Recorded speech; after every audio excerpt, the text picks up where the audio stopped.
E aí, garotada? Seguinte, temos mais uma aulinha de geografia, é a nossa terceira aula, tá bom? Então, a gente vai começar fazendo uma pequena, digamos assim, não diria revisão, mas um pequenino apanhado da aula passada e continuar com os assuntos novos. Então, bora logo pro que interessa, porque a gente...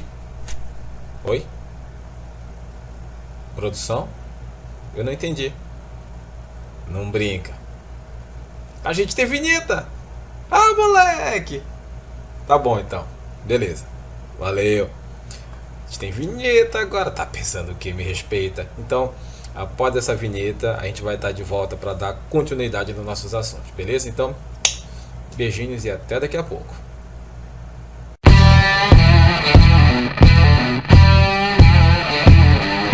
Vem, monstro, pode vir comigo, monstro. Bora lá. Pessoal, vamos lá para mais uma aulinha. Nós temos aqui, na verdade, acho que vai ser a nossa primeira virtual, porque semana passada tava meio bagunçado, complicada na verdade. Bagunçado é uma palavra meio feia, forte. Tava meio confuso. A questão do horário. Tava confuso. Mas estamos aqui, vivendo esse momento lindo, então vamos deixar passado para trás e tocar para frente. Meio ignore o que eu disse. Bora começar de novo. Então a gente tem nossa aula virtual agora.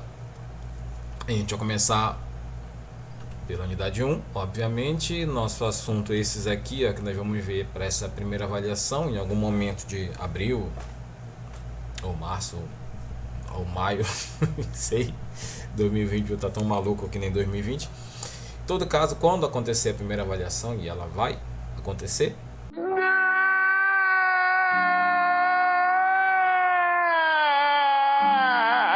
certo? Esses serão nossos assuntos. Então, para a gente não demorar muito e logo direto ao ponto, a gente já sabe que domínios morfoclimáticos vão ocupar uma boa parte do nosso espaço, principalmente porque os dois primeiros temas aqui, ó, como vocês viram, domínios morfoclimáticos 1 e 2, pega logo metade das nossas, digamos, do nosso conteúdo. Sendo assim, vamos lá falar sobre o que são os domínios morfoclimáticos. No sexto ano vocês viram online, mas viram que o nosso país ele é dividido em regiões, certo? Nós temos as 5 do IBGE: Norte, Nordeste, Sul, Centro-Oeste e Sudeste. E essa é uma regionalização, a oficial, que nós chamamos. Mas existem outras, né? E dentre essas outras regionalizações, um geógrafo famoso chamado Assis Nassib Saber, esse aqui é o nome do cara, é um nome de origem libanesa, parece, ou turco, enfim, do Oriente Médio, eu não vou lembrar agora, mas ele foi um geógrafo muito importante e ele começou, a partir da observação dele, a perceber que as regiões brasileiras, o território brasileiro no caso, tinha em determinadas áreas, né, características comuns, e essas características estavam ligadas, estavam linkadas, elas estavam, digamos assim, uma completando a outra, uma, como eu disse, ligada à outra, uma dependente da outra. E a partir dessa observação, eu cuspi agora e falando. Esse é o tal do mula. Enfim, acho que eu não deveria ter dito isso, mas tá bom. A partir dessa observação, ele dividiu o Brasil, o território brasileiro no caso, no que ele chamou de domínios morfoclimáticos, que no caso são regiões onde você vai ter características físicas. E quando eu digo características físicas, eu falo principalmente de relevo, de clima, de solo, de vegetação, sabe? Todas intimamente ligadas, de modo que uma é como se fosse uma espécie de complemento ou extensão da outra, certo? Então, dito isso, já que a gente já sabe o que são esses domínios morfoclimáticos, né? São essas regiões do Brasil que possuem similaridade em relação à sua vegetação, ao seu clima, ao seu solo, ao relevo, enfim, a gente vai ver o que são elas. E além desses domínios morfoclimáticos, ele também separou algumas faixas de território que ele chamou de faixa ou zonas de transição, que no caso seriam zonas de uma mudança de um domínio para o outro. Daqui a pouco vocês vão entender o que são essas faixas de transição e por que elas são importantes. São muito importantes, aliás. Bem, aqui nesse mapa nós temos os domínios morfoclimáticos, né, aqui no mapa do Brasil. Nós temos aqui o domínio amazônico, cerrado, margem de morro, caatingas, araucárias e pradarias, além das faixas de transição. Perceba que as faixas de transição elas fazem essa espécie de separação, é como se fosse um tipo de fronteira entre um domínio e outro. Já adiantando um pouquinho, as faixas de transições elas são importantes porque, imagina só, bem aqui nessa parte verde, estou me ajeitando na cadeira, essa parte verde do mapa aqui, a gente tem o domínio amazônico. Nessa parte amarela nós temos o domínio da caatinga, certo? Então, imagina só, a vegetação da Amazônia ela é densa, úmida, são árvores normalmente com bom porte, folhas largas, adaptadas a esse clima quente e úmido da região. A vegetação da caatinga é totalmente diferente, são árvores de um porte muito menor, que são muito mais adaptadas a um clima quente e seco, como é o do sertão nordestino, ok? E com pouquíssima chuva, enquanto que aqui as chuvas são abundantes. Então, imagina se de repente, do nada, assim, do nada mesmo, começa a região amazônica, a floresta amazônica, e começa a caatinga. Quer dizer, de um lado você tem aqui árvores de um porte elegante, como eu disse, vegetação amazônica, como eu falei agora há pouco nas características, e aí do nada chega uma vegetação totalmente diferente. Quer dizer, nós seres humanos até que teríamos condições, apesar de ser difícil, de nos adaptarmos. Mas e os animais? A fauna da Amazônia é bem diferente da fauna da Caatinga. Então, essa faixa de transição ela vai mudando, ela vai, digamos assim, trazendo uma mudança gradativa, ou seja, aos poucos a vegetação ela vai deixando de ter a característica da vegetação amazônica para ter a vegetação da Caatinga. E não só a vegetação, o clima muda também, o tipo de relevo muda, como eu disse, todas essas características elas estão interligadas, elas estão conectadas e elas vão mudando aos poucos. E essa faixa de transição é responsável por fazer isso. Será que é piolho? Talvez! Então, aqui. Esse aqui, ó, Assis Abissap. Morreu, infelizmente morreu em 2012. Também o cara não vai ser para sempre, né? Assim, em 1924. Enfim, mas ele foi muito importante, teve uma obra enorme em vida. Claro, em morte que não vai ser, né? É claro. Mas ele foi um cara realmente que só essa contribuição dele, essa classificação rendeu a ele muitos prêmios e, enfim, ele foi um cara muito reconhecido mesmo pelo trabalho dele. Então, sem mais delongas, já são 7 minutos de vídeo, bora falar sobre o domínio amazônico. É um que a gente tem mais familiaridade, né? Já que a gente mora aqui, a gente vive aqui, a gente vê ele constantemente. Não só vê, a gente vive ele no nosso dia a dia. Então, bem, as características principais que o nosso livro destaca aqui é a maior região. Se a gente for parar para pensar em quase todas as classificações que a gente vê aqui a nível de Brasil, a Amazônia, a região norte, o domínio morfoclimático da Amazônia, complexo regional amazônico, a Amazônia legal, em todas essas regionalizações, a região norte, a região amazônica, enfim, essa parte mais ao norte do Brasil, ela é sempre a maior. Sempre a maior. E isso é importante que vocês percebam, porque lá no 6º ano, quando nós falamos sobre região, sobre o conceito de região, nós falamos que a região é marcada por um território, uma parte do espaço que tem características parecidas, similares, próximas. Então, como todos os estados, toda a região norte do Brasil possui característica bem parecida, sobretudo na parte física, né, clima, relevo e vegetação, ela acaba sendo a maior. Bem, é o maior domínio morfoclimático do Brasil, aproximadamente 4,2 milhões de quilômetros quadrados, cara, é quase metade do Brasil, é muita coisa. E é um domínio que tem como características assim a riqueza da fauna, da flora, uma riqueza que, e quando eu digo riqueza, eu não só estou falando em variedade, eu estou falando até questão de grana, sabe, questão econômica mesmo, porque o potencial econômico que tem aqui na nossa região é gigantesco. Olha que ele vem sendo explorado já há 500 anos e até hoje não acabou, apesar de que tem gente querendo acabar, mas isso é assunto para outra hora. E ainda assim, o nosso potencial é gigantesco. Bem, olha, o barulho que fez aqui. Esse domínio pode ser observado em quase toda a extensão territorial do norte do país, abrangendo toda a área dos estados do Amazonas, Acre, Amapá, grande parte do Pará, trecho de Roraima, Rondônia, Maranhão, Tocantins e Mato Grosso. Aí você vai dizer assim, peraí, mas Maranhão é Nordeste, Mato Grosso é Centro-Oeste. O que eles fazem na Amazônia? Bom, essa regionalização ela não tem que obedecer o limite das fronteiras. Então não é porque o Mato Grosso e o Maranhão não fazem parte da região norte que eles não vão estar inseridos dentro do domínio amazônico, já que nesses territórios há características da vegetação amazônica do domínio amazônico, ok? E perceba que, por exemplo, o Pará está inteiro na região norte, mas não quer dizer que todo o território paraense está dentro das características do domínio amazônico. O mesmo vale para Roraima, Rondônia, tá? Então perceba que não quer dizer necessariamente que a fronteira tenha que ser obedecida.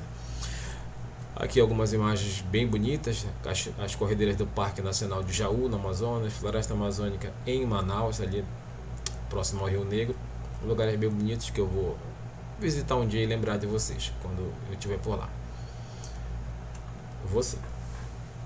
Então olha só, quando a gente fala de relevo, o relevo amazônico, de acordo com o nosso livro, eu não vou ler todo porque eu não quero mesmo e porque vocês têm que ler. Mas perceba aqui, ó, o relevo do domínio amazônico é, em grande parte, marcado pela presença de planícies. Vocês estão ligados aqui a planície, né? Planície é aquela parte do terreno mais plana. O nome já ajuda, né? Ou seja, onde você não tem nem grandes elevações, nem áreas muito baixas. Você tem normalmente um terreno relativamente plano. Eu não vou dizer reto porque não é, mas assim, como eu disse, sem grandes desníveis, nem para cima nem para baixo.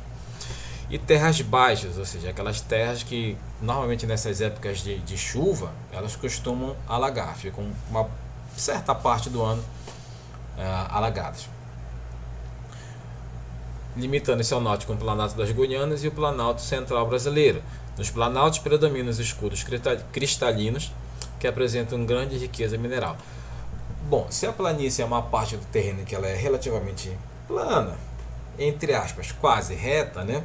O planalto seria, olha, colocando de uma forma muito simples, tá? É como se fosse uma montanha, só que ao invés de ela ter aquele cume pontiagudo, certo? Seria uma montanha que ela iria subindo. Primeiro, no Brasil não tem montanha, só para deixar claro, mas seria como parecido uma montanha que em determinada parte é como se alguém tivesse cortado ela e ela fica assim, mais ou menos reta. Deixa eu ver se daqui tá ridículo aqui, mas enfim, eu não tenho nenhuma imagem aqui. Pera, deixa eu fazer um negócio aqui que eu não queria fazer, mas vai ser o jeito. Aguenta um pedaço aí. Planalto. Se a minha internet ajudasse. Na verdade nem na internet, né? O computador que já tá todo escroto. Vocês podiam me dar um novo. Vocês têm dinheiro? Ora. Enquanto isso, Big Brother. Que bosta. Planalto. Vai aparecer aqui a bendita imagem. Apareceu. Mas não é esse Planalto que eu queria, né? Tá falando do Planalto Brasília, pô. Me rouba logo. Tá aqui. Olha. Normalmente. Deixa eu ver se aparecem imagens aqui embaixo, mas aqui, olha, Planalto, como eu falei, é como se fosse uma montanha, ela vai subindo, e aqui é como se ela fosse cortada, fatiada. Você percebe que aqui, ó, ela não tem aquela parte mais pontiaguda, ela é relativamente plana no topo, por isso que é Planalto, junção de duas palavras, plano, alto. Então lá no topo é plano. Tu entendeu, mano? Cadê? Tá, não me assusta. Então, o relevo amazônico, basicamente, nós temos planícies e planaltos, certo? Planícies e planaltos. O ponto mais alto fica aqui, que é o Pico da Neblina. Em algum momento aqui do texto deve estar falando sobre ele, e se não está falando, deveria falar.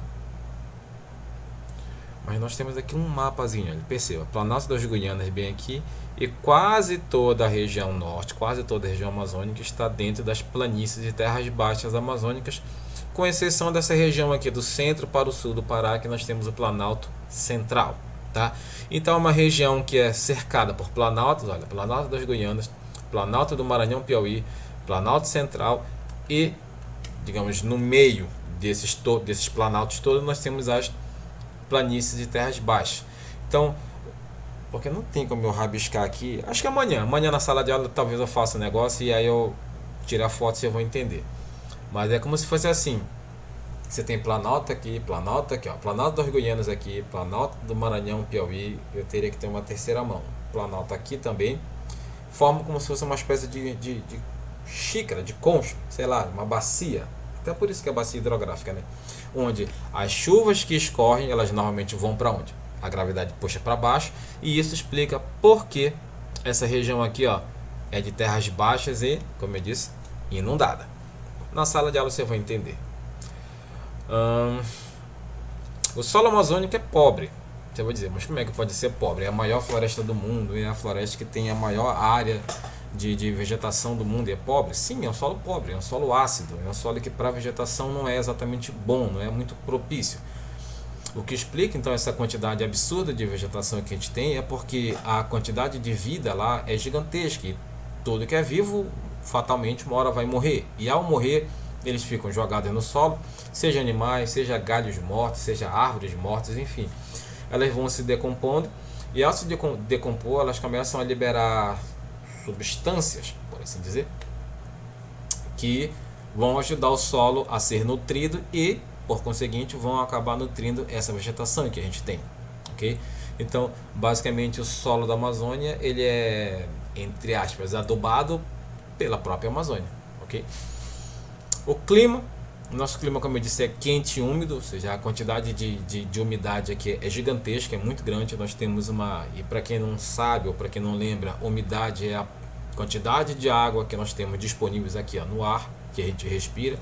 E no caso da Amazônia, por nós termos uma quantidade de floresta muito grande, a maior do mundo, por nós termos uma quantidade de água também gigantesca, a maior do mundo, a gente quase que respira água, certo?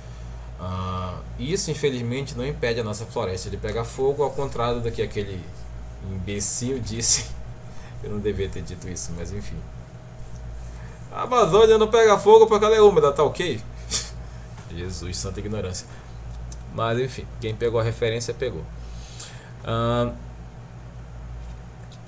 Falamos sobre o clima. Pois é, nosso clima ele é marcado também por um verão muito quente. Na verdade, essa questão do verão é até interessante, porque agora nós estamos no dia... que dia é hoje? 8 de fevereiro. Se você perguntar para qualquer pessoa aqui em Cametá, é verão ou inverno? Vão dizer o quê? Vão dizer que é verão. Ou melhor, desculpa, vão dizer que é inverno. Mas é verão. Mas como? É verão, cara. Porque assim, aqui a gente tem uma situação que é um tanto quanto diferente das demais. A gente tem o chamado inverno amazônico e verão amazônico. Tá? Então, é só tu meio que inverter. Se você vê o pessoal de São Paulo, Rio de Janeiro, dos outros estados que não estão dentro da região norte, falando que é verão para lá, pode ir na certeza que aqui a gente chama de inverno e vice-versa. Isso é porque nesses períodos que é o verão no hemisfério norte, aqui no hemisfério sul é inverno e vice-versa. Então, o Brasil tem a maior parte do seu território no hemisfério sul, certo? A maior parte da região amazônica também está no hemisfério sul. Portanto, nos meses ali de dezembro, mais ou menos até maio, mais ou menos, no hemisfério sul é verão. Então pra gente oficialmente é verão, só que a gente chama de inverno porque é o período onde nós temos a maior parte das chuvas ao longo do ano. Tudo bem que na região norte as chuvas elas são até bem distribuídas ao longo do ano inteiro, né? Ao longo do ano inteiro a gente tem uma boa quantidade de chuva, mas nesse período, no final do ano e os primeiros meses é quando chove valendo com força. A hidrografia, bem, acho que nem... detalhe, antes de falar disso, isso aqui é um climograma. Isso aqui a gente lê da seguinte fórmula. Aqui embaixo nós temos essas letras que significam os meses do ano: janeiro, fevereiro, março, abril, maio até dezembro. Aqui nesse P nós temos o índice pluviométrico, ou seja, quantos milímetros de chuva vem caindo ao longo desses meses, e aqui na direita nós temos a temperatura em graus Celsius. Então perceba, essa linha aqui vermelha, ela marca a variação da temperatura ao longo do ano. Ou seja, no mês de janeiro ela estava aqui mais ou menos, bom, não dá para ter certeza, mas é mais ou menos ali uns 27, 28 graus. Em fevereiro, um pouquinho menos. Aí em março e abril já começa a subir. Nós temos um pico aqui nos meses de junho, julho, agosto e setembro. Aí quando vai chegando para novembro, dezembro, começa a cair e já vem janeiro de novo, certo? Então perceba também que, olha, quais são os meses que mais chove, onde mais a gente tem essa barra azul mais elevada: janeiro, fevereiro, março, abril. Aí a partir de abril já começa a ver uma queda. Abril já chove menos, em maio chove menos ainda, em junho, julho chove praticamente a metade do que chove no mês de janeiro. E aí, ao longo dos meses, isso vai sendo, digamos, após esses meses de agosto, setembro. Em setembro a gente já começa a ver um aumento devagar, mas já começa a ver um aumento do ritmo de chuvas, para quando chegar dezembro e principalmente janeiro, a chuva vai rimpar de novo. E é assim, via de regra, quase o ano inteiro. É claro que essa quantidade absurda de chuva vai fazer com que a quantidade de água também disponível aqui seja gigantesca.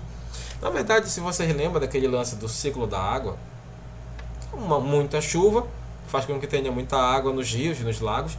Muita água nos rios e nos lagos vai fazer com que haja muita chuva, né? Já que aquele ciclo hidrológico, assim, a chuva, a água que sobe, uma hora vai ter que descer e vice-versa. Logo, uma coisa acaba meio que explicando a outra. Rio Amazonas, o maior do mundo, isso aí vocês sabem, ou deveriam saber, né? Mas sabem sim. Eu falei. E o Rio Amazonas é um dos poucos do mundo que tem como, assim, digamos, alimentação, um regime de alimentação misto, ou seja, ele é tanto de água que vem de derretimento de neve quanto de água da chuva, certo, né? Já que o Rio Amazonas ele é a junção do Rio Negro com o Rio Solimões, que por sua vez são resultado da junção de outros rios, ou seja, de vários afluentes, subafluentes. Então essa junção desses vários rios acaba por fim gerando o Rio Amazonas, esse rio gigantesco que é o maior do mundo, tanto em extensão, ou seja, tanto em comprimento de uma ponta até a outra, da sua nascente até a sua foz, quanto em volume d'água, ou seja, quanto em quantidade de água, né? O Rio Amazonas ele é muito profundo, ele não é, digamos assim, tão rápido, não tem tantas correntezas, porque as correntezas elas são formadas, entre outras coisas, também pela gravidade, ou seja, se você tem um nível de um declive muito, como é que eu posso dizer, se você tem a terra muito inclinada, se você tem um declive muito íngreme, é claro que a gravidade vai puxar com mais força a água para baixo, ela vai descer com mais rapidez e obviamente nós vamos ter a formação de correntezas. No nosso caso, como as terras são baixas, o declive ele é bem suave. Então, por ser um declive bem suave, as águas elas acabam correndo no nível mais lento e, consequentemente, não formam as corredeiras. Mas nós temos aqui a Pororoca, no rio Araguaí, Amapá, e aqui o famoso encontro das águas do Rio Negro com o Rio Solimões. Aqui na esquerda você tem essas águas barrentas, que são Solimões, e aqui nessas águas mais escuras, obviamente, o Rio Negro. E para quem não sabe, elas não se misturam porque elas são, tudo bem, apesar de as duas serem água, né? Elas têm em sua composição materiais diferentes.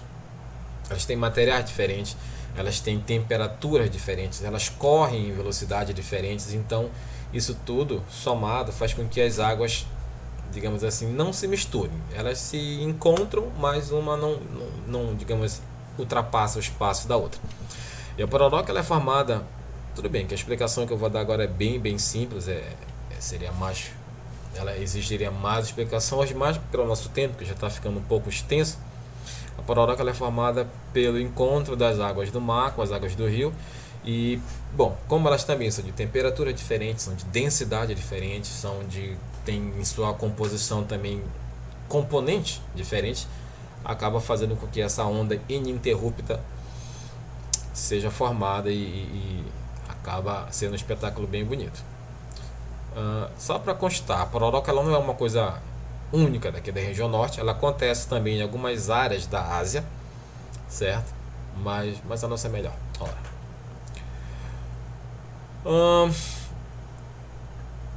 Deixa eu ver aqui. Olha, a gente vai fazer o seguinte, esse vídeo tá ficando já com 24 minutos, falta uma parte pra gente terminar aqui, mas a gente vai deixar para a próxima aula, e aí na próxima a gente termina esse daqui e já pega Caatinga, para ganhar tempo, tá bom?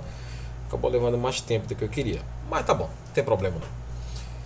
Bem, a gente vai se ver no grupo, a gente tem exercício para fazer, tem uma atividade e tem outras paradinhas que a gente vai conversar, mas isso vai ser lá entre nós. Então, beijinhos e até daqui a pouco. Mimi. Now the world don't move to the beat of just one drum. What might be right for you may not